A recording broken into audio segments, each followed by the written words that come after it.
ሰላም አለይኩም ወራህመቱላሂ ወበረካቱ። ውድ ቤተሰቦቼ እንዴት ናችሁ? ደህና ናችሁ? ሁሉ ሰላም፣ ጤና፣ አፍያ፣ ኢባዳ አልሐምዱሊላህ ከኔ ጋር ሁሉ ሰላም። እኔ ወላሂ በጣም ግራ የሚገባኝ ነገር ማለት ነው እዚህ ከመጣሁኝ ቆይ 20 ዓመት 30 ዓመት ከነሱ ጋር የወለዱን ነው እንዴ የሚመስላቸው? ቆይ ሁሉንም እቃ ስሙን ካላወቃችሁ ይላሉ። በቃ በጣም እቀያያሉ፣ ልሳደባሉ፣ ያመናጭቃሉ።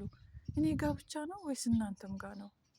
እኔ ወላሂ ግራ ነው የሚገባኝ። አሁን እኔ በቃ ያው የተወሰነ እቃ በአቅም ብላስቴር ምን እንደሚባል ምናምን አላውቅም እና አምጪ አለችኝ እና አላወቅኩትም ስም። በቃ አንቺ ምን መታቅም በቃ እያንዳንዱን እቃ በቃ ስሙን ግዴታ ማወቅ አለብን። በቃ ምክንያቱም ካላወቅን በቃ ሌላው ያውቃል እናንተ አታውቁም፣ በቃ እንደዚህ አይገባሽም፣ በቃ አንቺ የተበላሽ በቃ እንደዛ ነው የሚሉት። እናንተም ጋር ነው ወይስ እኔ ጋር ብቻ ነው?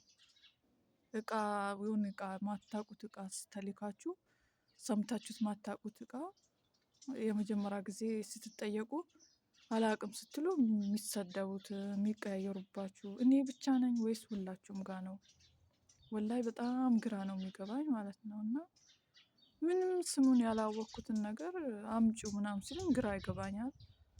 አሁን ብላስቲር አምጪ ስትለኝ ገመድ ይዤላት መጣሁ በምልክት ነግራኝ ማለት ነው።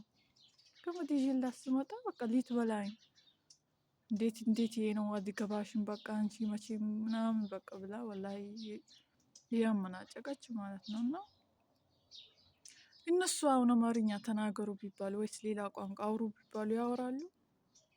ለምንድን ነው ይህን ነገር ማያስታውሱት? ቆይ በአላህ እስቲ መልሱን መልሱልኝ። ወላሂ እኔ ግራ ነው የሚገባኝ ማለት ነው። እና በቃ ማላቀውን በቃ ሰምቼ ማላቀውን እቃ በቃ አላቅም ምናምን ስላት በጣም ነው የምትናደደው። በቃ መድሪ አላቅም ምናምን ስላት በጣም ትናደዳለች። እና ወላሂ በጣም አስቸጋሪ ነው። እስቲ በአላህ ዱአ አድርጉልኝና ዱአ አድርጉልኝ። ከወጣው ነግራችኋለሁ ሁሉንም ነገር ዱአ አድርጉልኝ እላችኋለሁ። ቸው ሰላም አለይኩም ወራህመቱላሂ ወበረካቱ።